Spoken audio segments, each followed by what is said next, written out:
नमो नमः छात्रों। आश विद्यालय से मैं निधि श्रीवास्तव एक बार फिर से संस्कृत की इस कक्षा में आपका स्वागत करती हूँ। खास तौर से छात्रों, यूपी बोर्ड के कक्षा 10वीं के छात्रों का मैं स्वागत करती हूँ। छात्रों, आज मैं संस्कृत पद्य पीयूषम से द्वितीय पाठ लेकर उपस्थित हुई हूँ। और छात्रों, पूर्व अध्याय की भांति ही यह अध्याय भी महाभारत से उद्धृत किया गया है। छात्रों, इस पाठ में भी महर्षि वेदव्यास द्वारा रचित महाभारत से उद्धृत यह अध्याय में मुनि भृगु और मुनि भारद्वाज के बीच में जो वृक्षों के ऊपर चेतनता के विषय में या जागृति के विषय में चर्चा हो रही है, उसके बारे में इस अध्याय में हम लोग जानेंगे। तो छात्रों, चलिए आइए देखते हैं हम लोग क्लास 10 संस्कृत पद्य पीयूषम का द्वितीय पाठा वृक्षाणाम चेतनत्वम का प्रथमा भागा। छात्रों, प्रस्तुत पाठ में श्लोकों का अन्वय और हिंदी भाषा में संदर्भ सहित व्याख्या पर हमने प्रकाश डाला हुआ है। साथ साथ हमने विशेष पर भी ध्यान दिया है। तो छात्रों, पाठ परिचय देखिए। प्रस्तुत पाठ जो है वो महर्षि वेदव्यास द्वारा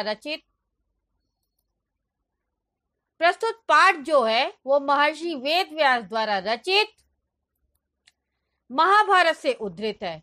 इस पाठ में दर्शाया गया है कि वृक्षों में भी इतर प्राणियों के समान, इतर यानी दूसरे प्राणियों के समान चेतनता है। वे भी सुख और दुख का अनुभव करते हैं, यानी वृक्ष भी सुख और दुख महसूस करते हैं जैसे कि हम मनुष्य करते हैं। अतः उनके साथ भी मनुष्यों को सद्व्यवहार करना चाहिए। जब उसमें चेतनता है, जब वो प्राणी है, वृक्ष भी प्राणियों के समान वो जब अनुभव करते हैं सुख और दुख का, तो उनके साथ हमको सद्व्यवहार यानी अच्छे व्यवहार का भी आचरण करना चाहिए। प्रस्तुत पाठ में महर्षि भारद्वाज प्रश्नकर्ता और महर्षि भृगु समाधान करता है। यानी महर्षि भारद्वाज जो हैं वो प्रश्न पूछ रहे हैं छात्रों श्लोकों के माध्यम से, और महर्षि भृगु जो है छात्रों उसी जगह पर श्लोकों के माध्यम से उनके प्रश्नों का समाधान कर रहे हैं, अर्थात उत्तर दे रहे हैं। तो चलिए आइए देखते हैं श्लोक नंबर 1 महर्षि भृगु के प्रश्नों के द्वारा। तो श्लोक नंबर 1 भृगुरुवाच यानी भृगु प्लस उवाच, ठीक है, संधि हो रही है। तो भृगु बोले, क्या बोले? अमिता नाम महाशब्दो यान्ति भूतानि संभवम ततस्तेषां महाभूत शब्दो अये मुपद्यते। ठीक है, अमिता नाम महाशब्दो यान्ति भूतानि संभवम ततस्तेषां महाभूत शब्दो अयम उपद्यते। यहाँ पर आप संधि भी कर सकते हैं, अयम उपद्यते, ठीक है। तो ना छात्रों, पूर्व श्लोकों की भांति हमको अन्वय करना है श्लोक का, और अन्वय करने के लिए हमको कर्ता कर्म क्रिया और उनके विशेषण को उनकी अन्य विभक्तियों के साथ में सही ढंग से नियोजन एक पंक्ति में करना है।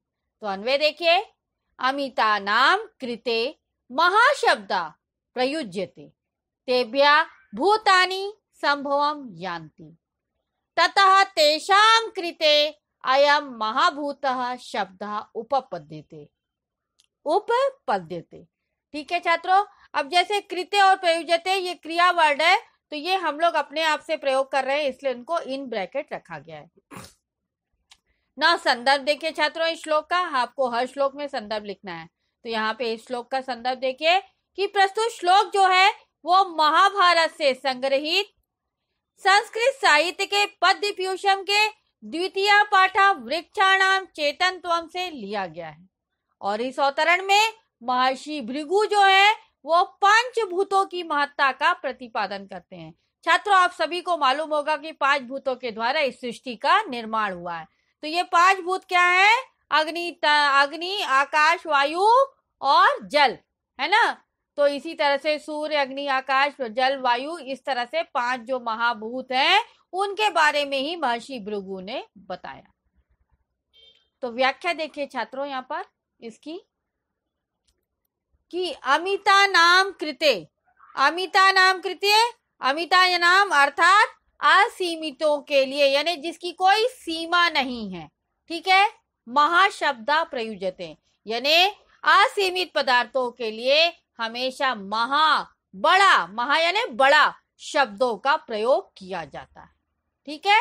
तो अमिता नाम कृते महाशब्दा प्रयुज्यते, यानी असीमित शब्दों के, असीमित क्रियाओं के लिए या असीमित पदार्थों के लिए हमेशा महाशब्द का प्रयोग किया जाता है। तेभ्य भूतानि संभवम यान्ति, तेभ्य यानी इनसे, भूतानि यानी भौतिक पदार्थ, संभवम यानी उत्पन्न होते हैं, यान्ति यानी होते हैं। तो तेभ्य यानी इसी महाशब्द से क्या होते हैं, अनेक पदार्थ, कौन से, भौतिक पदार्थ उत्पन्न होते हैं।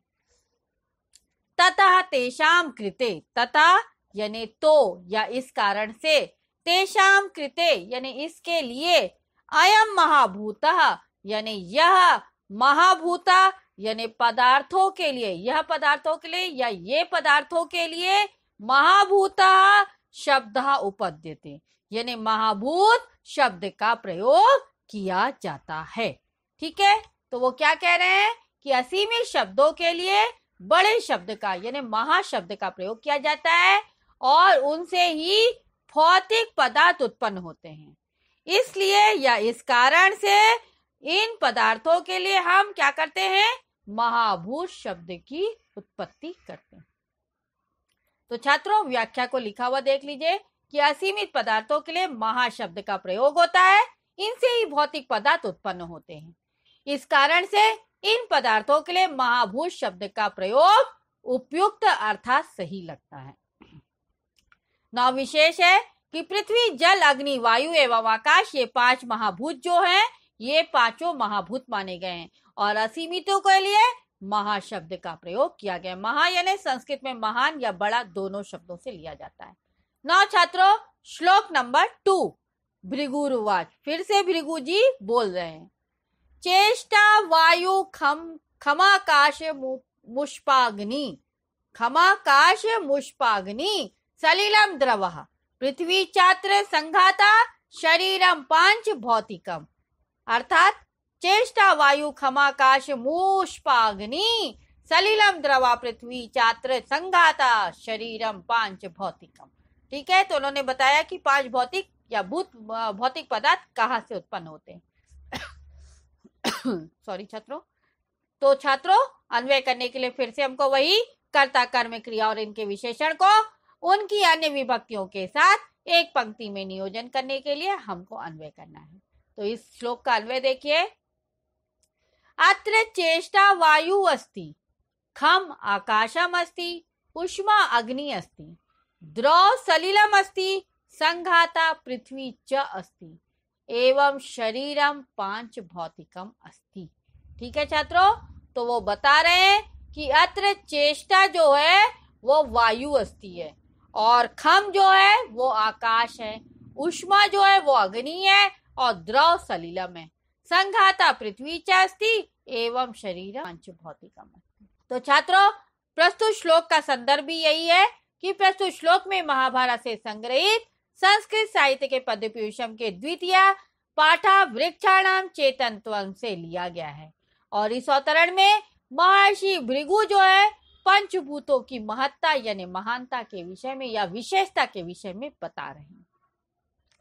तो छात्रों इसका व्याख्या देखिए कि भृगु जी कहते हैं कि अत्र जो है चेष्टा वायु अस्ति, अर्थात चेष्टा का मतलब होता है गति यानी चलायमान। तो भृगु जी कहते हैं कि शरीर में गति का होना अर्थात वायु अस्ति, यानी हमारा शरीर जब चल रहा है तो हमारे शरीर में वायु है, प्राण है, ठीक है। और खम आकाशम यानी खोखला, खम यानी खोखलापन जो है वो आकाश है और जो गर्मी है वो अग्नि का रूप है। उष्मा अग्नि अस्ति यानी उष्मा यानी गर्मी, तो गर्मी जो है वो अग्नि का रूप है। तो क्या बताया, अत्र चेष्टा वायु अस्ति, चेष्टा यानी चलायमान गति। तो हमारे शरीर में जब गति हो रही है तो वायु है यानी प्राण है, और जब खोखलापन आ गया है तो आकाश है, और गर्मी से अग्नि है। ठीक है, अग्नि का रूप है। द्रव सलिलम अस्ति, इसी तरह से जो द्रव, जो हमारे शरीर में रक्त बह रहा है, खून बह रहा है, वही द्रव है हमारे शरीर का, तो वो क्या है? पानी है। तरल पदार्थ ही पानी है। और जो संघाता है यानी ठोस पदार्थ है हमारे शरीर का, वो पृथ्वी का भाग है यानी पृथ्वी का अंग है। तो इस समूह से एवं शरीरम पांच भौतिकम अस्ति, एवं यानी इस प्रकार शरीरम जो है, जो हमारा शरीर है, वो इन पांच महाभूतों के द्वारा ही बना हुआ है। ठीक है, देखिए छात्रों, यहां मैंने आपको पिक्चर के द्वारा दिखाया है। ठीक है, कि हमारा शरीर जो है, भृगु जी कहते हैं कि शरीर में गति का होना यानी वायु का होना, खोखलापन आकाश का होना, और गर्मी अग्नि का होना है। इसी तरह से रक्त आदि तरल पदार्थ जो हमारे शरीर में, वो पानी है, और जो ठोसपन पृथ्वी का भाग है, वो इस समूह से निर्मित यह शरीर पांच महाभूतों अर्थात पंच महाभूतों से, पंच तत्वों से बना हुआ है। तो छात्रों, इसमें विशेष यही है कि पृथ्वी जल अग्नि वायु एवं आकाश, ये पांच महाभूत हमेशा से माने गए हैं और आज तक माने ही जा रहे हैं। तो छात्रों, इसी श्लोक के साथ यह भाग यहाँ पर समाप्त होता है। आज के इस अंश में छात्रों, आपने पढ़ा कि महर्षि वेदव्यास द्वारा रचित महाभारत से यह जो अध्याय है, वो मुनि भृगु और मुनि भारद्वाज के बीच में श्लोकों के माध्यम से क्या हो रही है? बातचीत हो रही है। कैसे?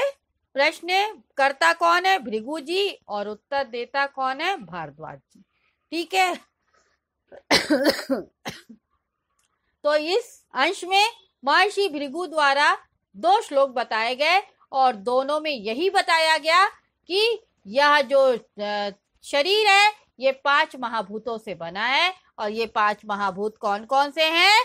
पृथ्वी, अग्नि, जल, आकाश और वायु। इन्हीं के द्वारा हमारा शरीर बना हुआ है।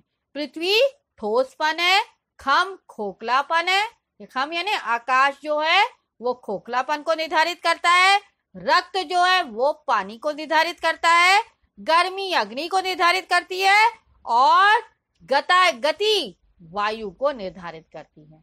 तो छात्रों, आपको यह अंश कैसा लगा आप जरूर बताइएगा। आज के इस अंश में अगर आपको कोई भी डाउट है तो आप आश विद्यालय के ऐप्स को लाइक करके क्वेरी में जाकर अपना डाउट पूछ सकते हैं। मैं आपका जवाब जल्द से जल्द दूंगी। तब तक के लिए धन्यवाद छात्रों। नमो नमः।